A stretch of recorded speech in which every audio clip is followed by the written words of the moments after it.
Kanang, hilong mo?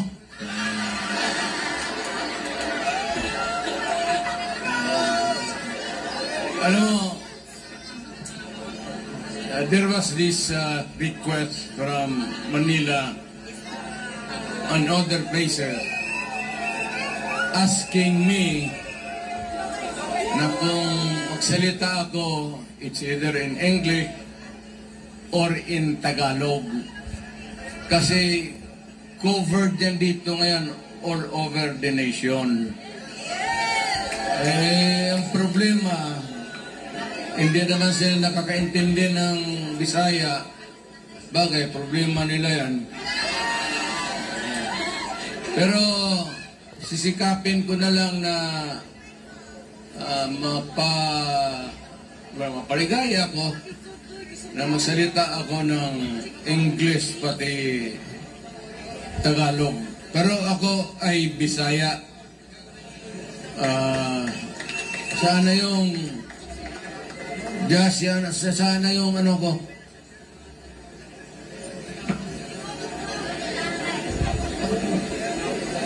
Yung sabihin ko sa inyo, what brings me to you tonight?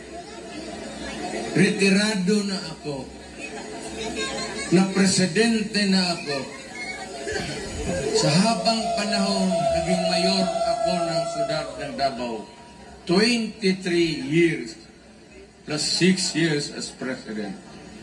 Wala na akong mahingi sa Panginoong Diyos kung ano pa ng biyaya na maibigay niya sa akin. Sabihin ko na sa inyo at sa lahat, ako na po'y handang mamatay. Tapos na po ako.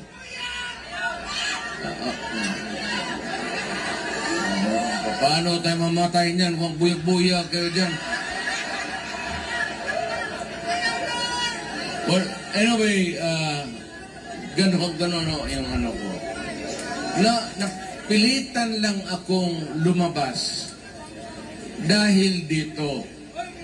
Now remember that we are not choosing or electing or campaigning for any person. There is no election coming our way. There is no candidate or candidates that we are rooting for, but rather we are talking about the fundamental law of the land. It's the highest. Kaya nga, pag ito ang ginalaw mo, magkakaroon talaga tayo ng problema. Ever since, noong panahon ni Marcos, yung tatay niya, yun ang unang tao na ginagalaw yung konstitusyon. A constitution is supposed to be permanent. At least more or less ilang taon. Hindi ginagalaw yan. Ang batas, ang ordinansya ninyo sa City Council o barangay resolution or whatever, nandoon lang yan sa baba, malayo masyado ang konstitusyon. Why? Why? Sabihin ko sa inyo, pag wala itong konstitusyon, putang ina, maghiwalay-hiwalay tayo. Totoo yan, kami sa Mindanao. Mayaman man kami doon, sa lupa, sa lahat. So, ang aming buwis, malalaki rin. Kasi ang Davao, ang Mindanao, ang development, malawak. So maraming pera ang gobyerno nakukuha doon. So we can survive. Sabi nga nila, of course. But you know, ako dito sa Cebu, Danau ang tatay ko. Nanay ko, Mindanawan. May kunting, ako, Moro blood. But yet, I said, I'm forced to come out. Why? Because I love my country. Period. Yan ang sinasabi ko. Huwag lang ninyong galawin ang Pilipino, huwag lang ninyong lukuhin ang Pilipino, wala tayong problema. But once you start to magkakadimperensiya talaga tayo.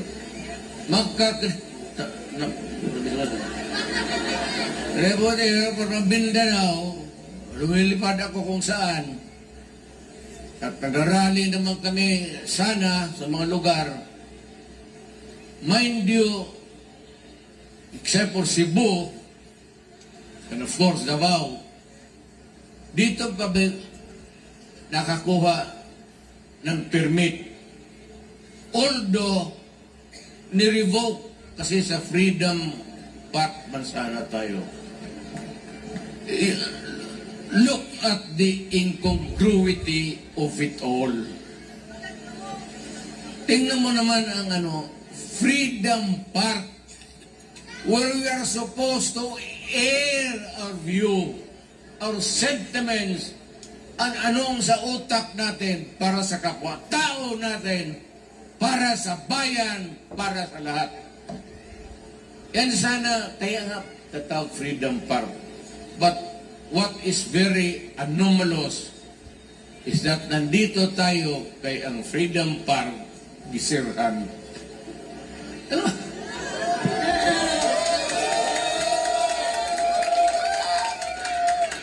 Sa katagal-tagal kong pagkamayor, I never did it. Even go on. Sinong gustong mag-rally doon? Maranao, Maguindanao, Moro people, Miswari, nasyonalista, liberal, PDP noon, election. Gamitin ninyo. Huwag nang permit. Sa Davao, walang permit. Mamili lang kayo doon sa caretaker sa plaza. Anong araw na bakante itong plaza? Magpa-schedule kayo. O sige, amin itong araw na ito. Inyo yan. Inyo yan. Bakit? Alam mo bakit? God damn it, this is a public place. Hindi ito may-ari ng syudad. Hindi ito may-ari ng tao. Ang may-ari nito ang buong Pilipinas. Kailangan ipasok ninyo yan sa utak ninyo. Kaya tayo nagmamahalan dahil isang dahil na magkamukha tayo. Kay Maranao ka, kay Maguindanao ka, galing ka bang hulo, mayroon man dito, marami mayon silang mga muro. Tingnan mo, kamukha mo. Why? Because Malay. Malay tayo, Malay race. Kaya lang sa hulo, pumasok yung evangelist ng Islam. Dito naman sa Leyte, pumasok itong Magellan, nakialam sa ating bayan. Ang masakit nito, pumunta sila dito, ayaw ko namang, and they stayed there for 400 years. Utang ina. Gaano katagal yung 400 years? Alipid tayo sa sariling bayan natin ng mga banyaga. Pagkatapos ng Espanyol, pumasok ang Amerikano. Anong ginawa nila?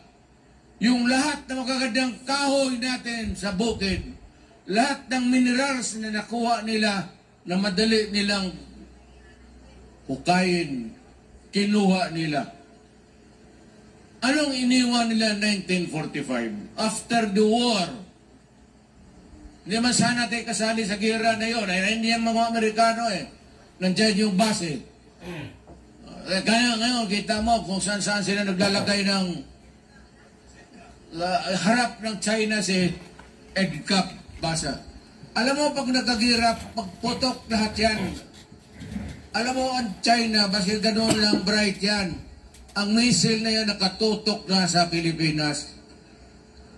Kaya hindi ako galit sa Amerikano. Ang mga may anak ako na American citizen. Wala akong tao por tao, wala akong problema. Ang problema ninyo, Amerika, kayong noong mayayaman at mighty, may mga armas, pumunta kayo dito sa Asia. Yung maliliit na kinuha ninyo, conquered and all. Yan ang history natin. Ngayon, okay lang. Binigyan tayo ng Independence Day. Well, thank you. But before I forget, pasalamatan ko, ang mahal ko to, alam nila, yung mga pulis na militar, maraming salamat sa inyo. Akin yan, maniwala kayo. Atin yung militar pati pulis, sa tao yan. Hindi yan nakatutok kaninong upo-upo dyan sa putang inang. Alam ko yan kasi galing ako sa Malacanang. Alam mo yung mga militar pati pulis, pag loko-loko ka dyan, iiwanan ka talaga. Magkudita yan. Naloko ra. Magka-Pilipino yan. Ayan, pulis inyo yan. Militar inyo yan. Huwag kayong matakot. Pag magpunta dito, wala yan. Ang iniisip yan, bayan, pati tao, pagsisilbihan nila. Inyo yan. So, mahalin ninyo ang militar, pati pulis. Mabuhay sila. Kasi kung wala yan, matagal na tayong kinain doon sa South, ang insurgency, at dito naman, itong komunista. Ngayon, medyo wala na. Sana, mahina na lahat. So, pasalamat tayo sa serbisyo nila. Balik tayo doon sa independence.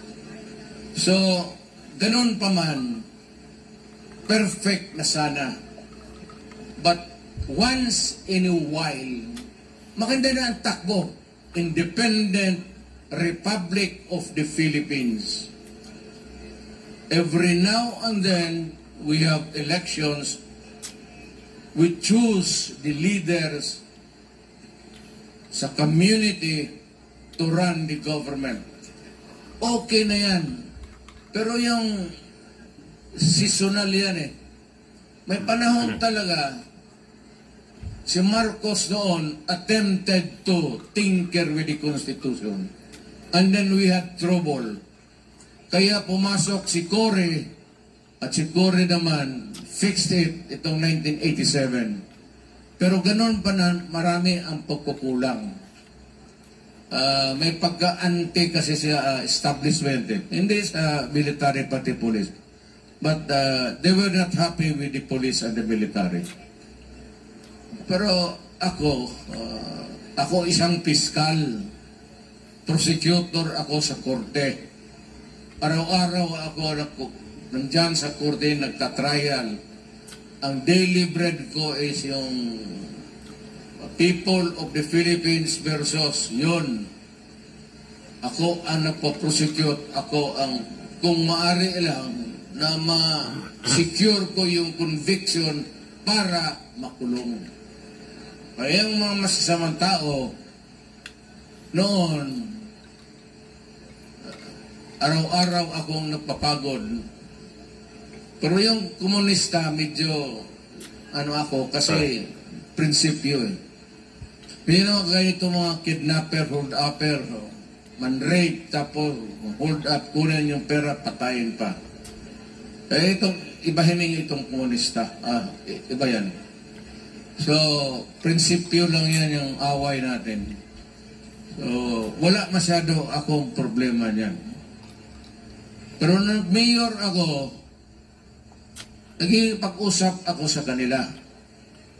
As a matter of fact, yung liderato ng NDF, yung Politburo mismo, yung mga top leaders. Nung presidente ako, niyaya ko yan sila, kumain kami sa Malacanang. Alam ko, ang military, pati pulis, hindi nasayan. Nasiyawa na. Huwag malipay. Kasi pinapatangalog tayo, hindi naman tayo Tagalog. Nasiyahan. Pero sabi ko, kailangan ko gawin yan para makaroon lang naman ng kunting dialogue. At kasi kukula kasing communication, hindi mo matawagan pare. Pwede bang umalis ka na muna dyan sa barangay na yan? Marami ng civilian na nadali. Maghanap na lang tayo ng ibang lugar para magpatayan. Yung ganong pakiusap. So, ayun ang filosofiya ko sa gobyerno. Ako nag-retired, ayaw ko na. Sabi ko, ayaw ko na talaga. Dumating itong, bigla na lang ito ngayon, si Marcos. Hindi pa naman, in fairness to him, hindi pa naman nag-uumpisa, pero may plano sila ng chat-chat. Change the Constitution again. Huwag mong pakialaman yung konstitusyon kasi that is good for 10 to 15 years. Unchanging yan. Kaya lang kinakalkal mo, and every time yung tatay, pati ngayon itong anak, si Ferdinand Jr., gustong baguhin. Alam mo itong konstitusyon dala ko. Yung putang ilang kapal na itong konstitusyon na ito. Ilang pages yan. Alam mo gusto nilang pakialaman? Ha? Ang gusto nilang pakialaman.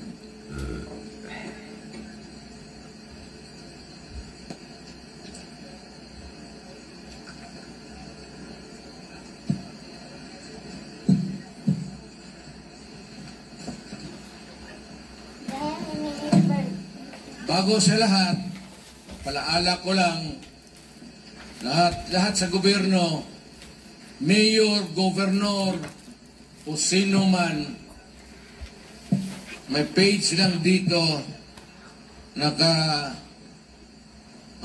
yelo. Konstitusyon ito, makapal to. Ewan ko kung ilang pages. Pero itong linya na ito, this is the only thing that I would like to talk to you tonight. Okay, so ito lang yung relevant. Ito yung may connection lang kung bakit nandito tayo. Okay, basahin ko. No law shall be passed abridging the freedom of speech, of expression, or of the press, or the right of the people to peaceably assemble. To assemble and petition the government for the redress of grievance. Hindi nga talaga ito pinaano. Whether it is a park, walang reservation yan. You are not the owner of this goddamn government. Hindi mo ito Huwag mo sabihin na ito para lang sa partido namin, hindi sa oposisyon o kalaban, anak ka ng puta. Yun ang pang-revolusyon. Because if you suppress or oppress the people and you do not give them an space to palabasin yung init nilang ulo nila, ang pasakit ang loob nila. Kaya nagkakaroon tayo ng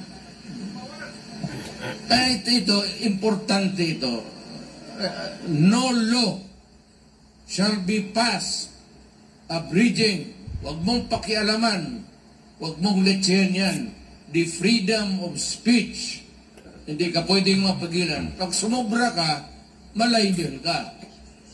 Alam mo, kung dito ngayon, magsalita ako, hindi mo tawagin mo ako Duterte, o ito lang pwede mong sabihin. Ito yung freedom of speech. Sabi ako ito, anong sasabihin mo? Basta may sabihin ako. Hindi mo akong pigilan because that would be censorship. Hindi mo pigilan. Ngayon, kung ano man sabihin ko dito na may nasaktan o may masalita ako labag sa batas, sedition, or inciting people to commit sedition, then idemanda ako. But nung ka na hindi mo ako, you not allow me to do my speech. It's done over your fucking goddamn business. Gusto mo pagkatapos, kung may nasaktan, di magdemanda kayo. The expression or of the press.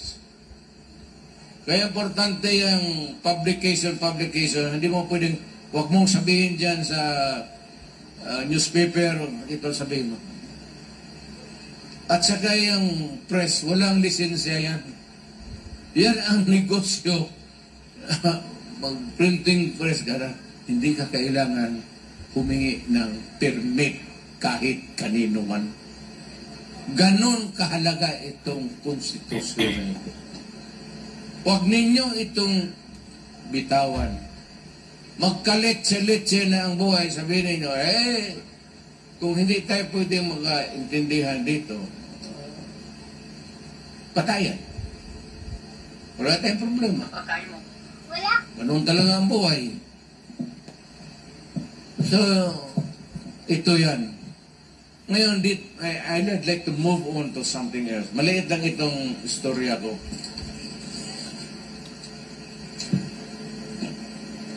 Ito bang tsa-tsa?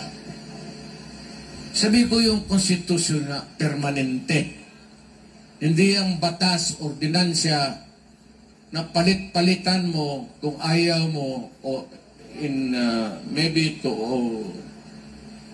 attune to better times, the changing business climate, pwede yan, ordinansya. Pero itong konstitusyon, huwag mo talagang gawin ng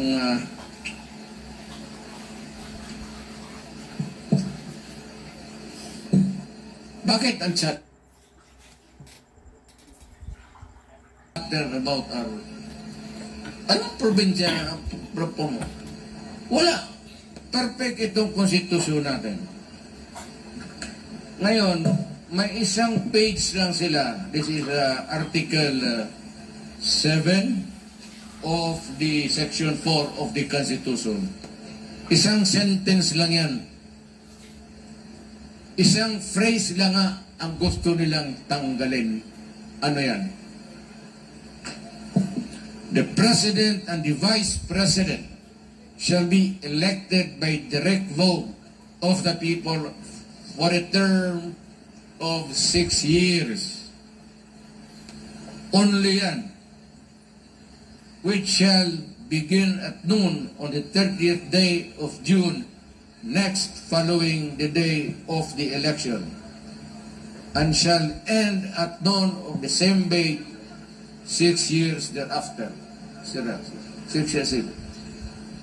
One term, 6 years. The President shall not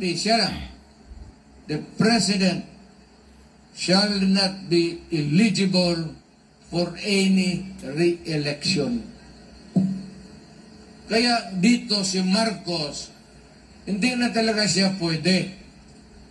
Kaya gusto niyang baguhin ang konstitusyon. Ito lang po tanginang sentence na to. Para lang makatakbo uli. Kasi dito, eligible, the President shall not be pwede be eligible for any election. No person was succeeded as president and served as such for more than 4 years shall be qualified for election of the same office at any time. Ayaw ko man sabihin, masama ang leaves a bad taste in the mouth. Upload. Pero kaya ni Inday, kung mag-succeed siya at for 4 years siya ang maging presidente, hindi na rin siya pwedeng tumakbo. Basta ito nakalagay dito. So yan ang problema. Ambisyon. Wala akong problema sana kung walang prohibition. Pero kung tanggalin mo ang prohibition at palitan mo ng bagong konstitusyon, ay putang ina naman. Maawa ka naman sa Pilipino. Ginagawa, dinig. Every president has done it except me. Yung dumaan ng presidente, gusto talaga kalkalin yung konstitusyon. Gustong baguhin para eligible for another election or re-election. But sino ba ang nagsabi sa iyo magandang lalaki ka na enjoy ang mga taong bayan manood sa iyo for 12 years? Gusto ng tao 6 years lang. Tama yan. Tama yan. Ako for 6 years, bumaba ako. Ngayon, kung ganun lang pala ang ginagawa ng lahat, putang ina, sana ako na ang gumawa noon.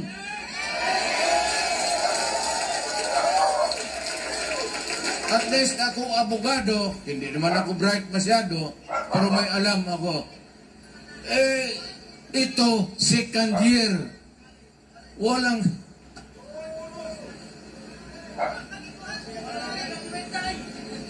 ako, inom lang talaga ako.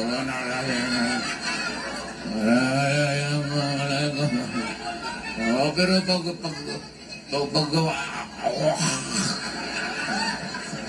pagsuka niya, pare puta, nasakit ng ulo ko. Ano ba nangyari kagabi? Gikumot mo yung babae. Saan? Saan banda? Sa ano? Hindi. Yung kamay, yung braso lang. Braso lang pala yan. Anong problema yan? Yun na naman ang bisyo namin. Tungga. Meron akong kaibigan dito. Nasa Amerika yun. Kalimutan ko yung apelyido. June. Taga rito yun. Taga Dumaguete. Ted Gonzales. Taga rito yun. Mga pinsan ng mga Teves yan.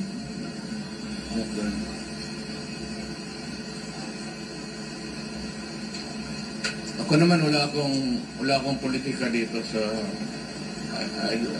hindi ako nakikialam. Basta ako, kung ano lang yung karapat-dapat na maibigay na justisya kay Teves, ibigay sa kanya. He is entitled to it as a Filipino. Yung ano lang binigay ng konstitusyon na karapatan niya.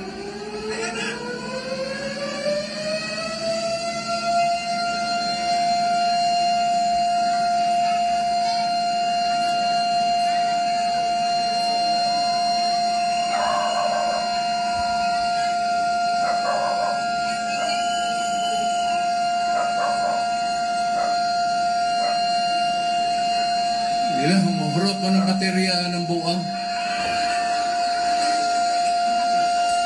Yun mga ganon. Ewan ko kung sinasadya yan.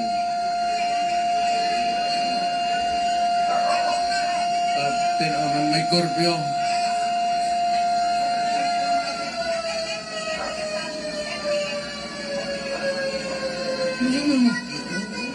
Nga na mag-tempi yung marunong sa muli na mo?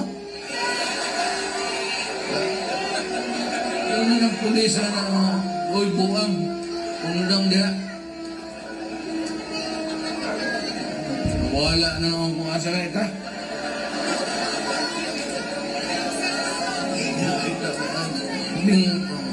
Si Marcos ba, I will not pass judgment kung anong ginawa niya. Pero para sa akin, ano man ang nagawa mo, anong klaseng diskarte ang pinakita Uli mo sa na. Pilipinas, Tapos na, may korpyo na. sabihin dyan. Ayaw ko na mag-ano sa iyo. Yung qualification lang. Kasi, siyempre. Pero kung anong nagawa mo, kabutihan o kasamaan, hindi ko na pag-usapan. Ayaw ko. Kasi dumaan rin akong pagka-presidente. Pagkahan ng guwapa gano'n sa Dumaguete. Dahan.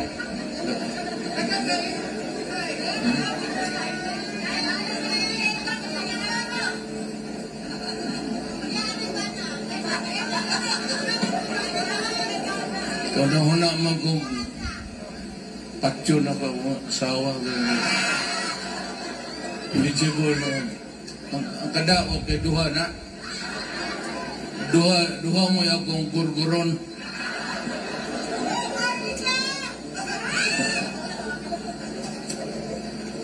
Kaya ako wala akong bongbong. Wala akong sabihin sa record mo, there will be always a time for reckoning. This is not an election. I will not pass judgment on your performance or in your performance.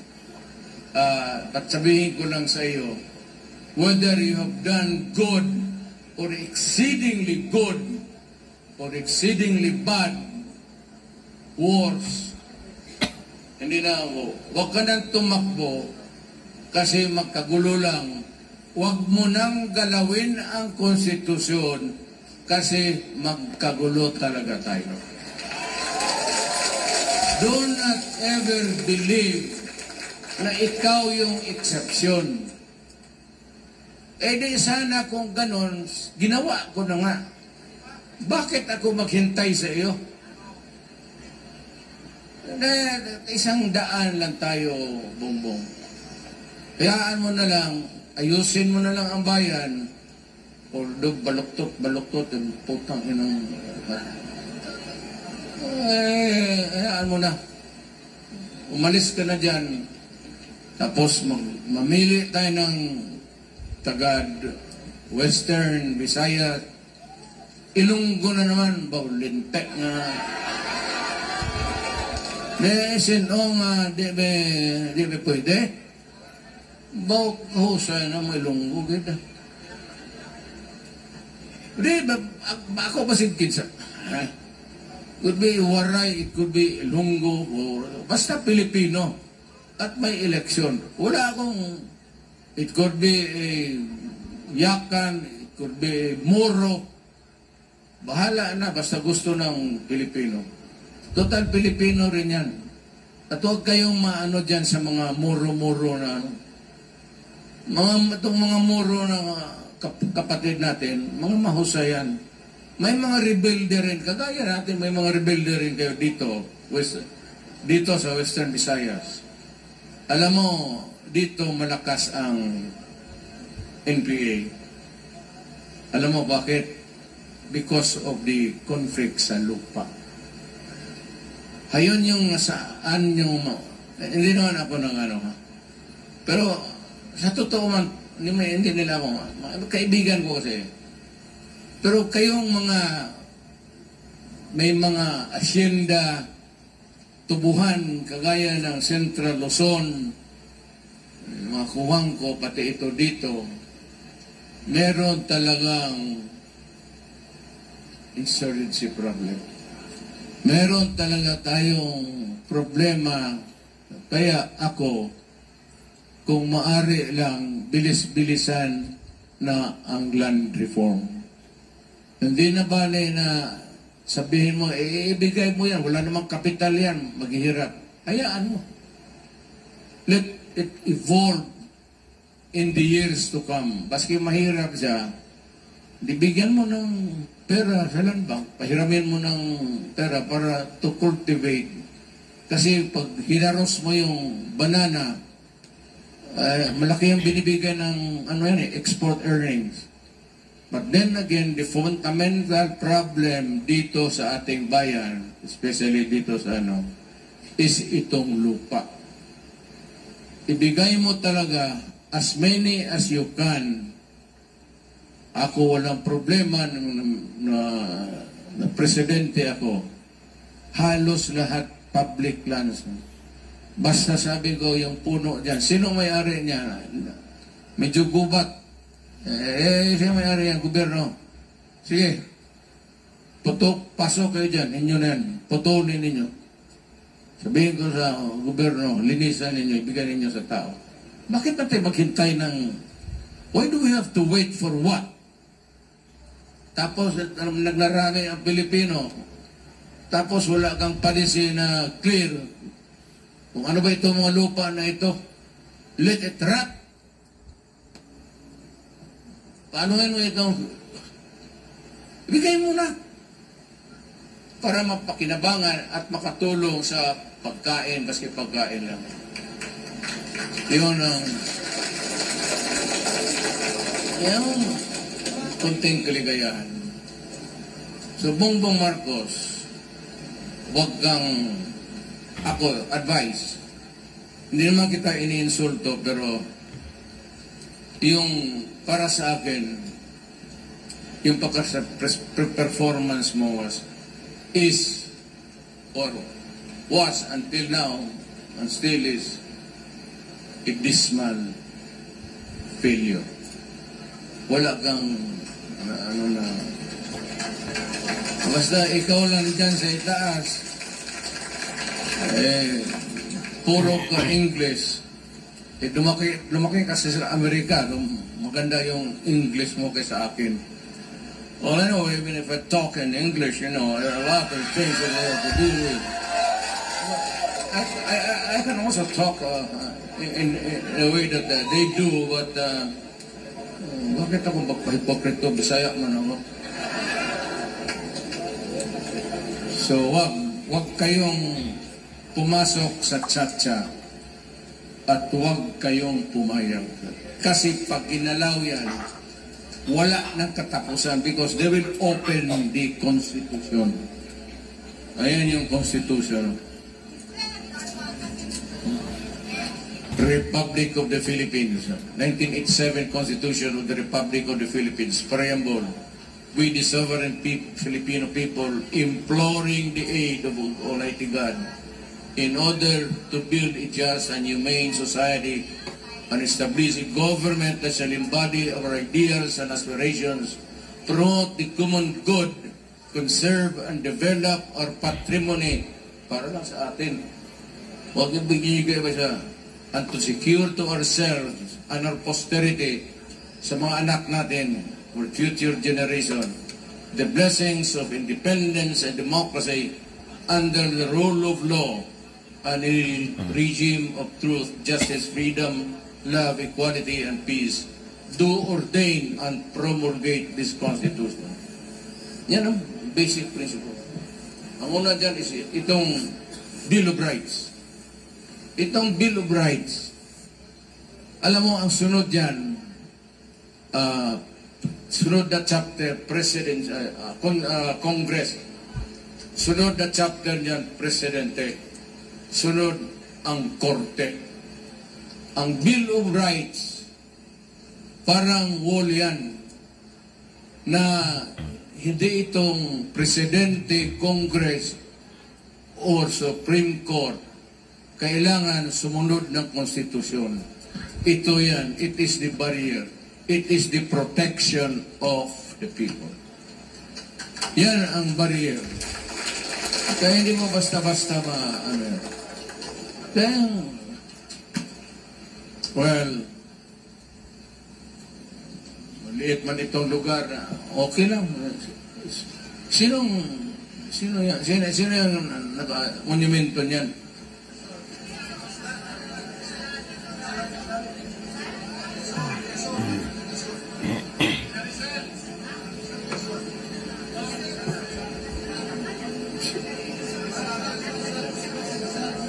Sino yan? Si Rizal? Yung idol ko yan. Diyan ako pwedeng magpakamatay. Yan talaga. Alam mo, mahirap na isang tao, paski ako. Aywan ko kung kaya ko. Humarap ako ng firing squad para sa bayan ko. O, sa babae pa siguro pwede. Pero sa bayan ko, magtindig ako ng firing squad sa Luneta. But if given a chance, kung sakali may repeat performance for my country, I would do it. I would do it.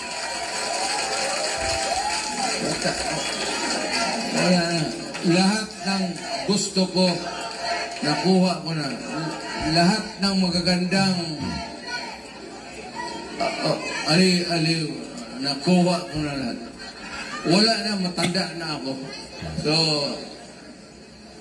pagka ako inabot ng gano'n, anak na puta. Oh, fuck you.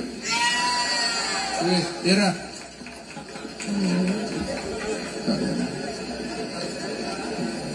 Bilip ako kay Rizal. Buti dito tayo na gano'n. Dito tayo na yung Freedom Park ninyo, public place man yan, at may mga truck ngayon, may mga barrier. I ask, what's the sense actually? Ano ang makuha mo? Anong makuha ninyo na ginawa ninyo ngayon? Pag makita ko sa ibang lugar o baski na yun, sipain ko kayo. Ay putang ina. Sampal ang maabot mo sa akin. Total matay. Kung magkasagutan tayo, barilin kita putang. Karami kong binaril na sos. DDL, kidnapper, hold-upper, droga. Sinabi ko nung na mayor ako, umalis kayo kasi patayin ko kayong lahat. Ang mga putang ina, hindi naniwala, di patay lahat. Kaya dimandado ako sa International Court of Justice. Sabi ko dyan sa mga puti, hoy mga unggoy, wala akong pakialam sa inyo. Kulungin man ninyo ako, gawain ko, everything, lahat gawain ko para sa bayan ko. Total, kung magkagago-gago na yung mga, magsirko-sirko na yung mga tao dyan, tumbling-tumbling na, yung mga anak namin naging bangag na, putang ina, nasaan kayo? Nasaan kayo yung panahon na kailangan namin ng tulong, mga yawa kayo? Tawag, pupunta kayo dito, prisuhon ko mo, tangina, tangan kag itlog. Bastos yung ginagawa niya. Bastos yan ko kayo. Huwag kayong magpa-alipin ng puti. Bakit sila pumunta dito tapos maghusga? Tangina. Anong nagawa nila sa akin? Sa atin? Wala. Pumunta sila dito, ninakaw nila lahat. Europeans, Spaniards, Americans. Anong ginawa nila? What have you done for the Filipino to deserve even the slightest? Kaya ako sabi ko nga, nabastos ko, fuck you. Wala akong pakialam. Pero sa bayan ko, putang ina, maniwala kayo, magpakamatay ako para sa inyo. Hindi na ako magtagal. Kayong bangka kong sinakyan, mahina yung bangka, no, layo ng Davao. Nagbangka mo lang ako. Mahal na sa akin. O, lagi.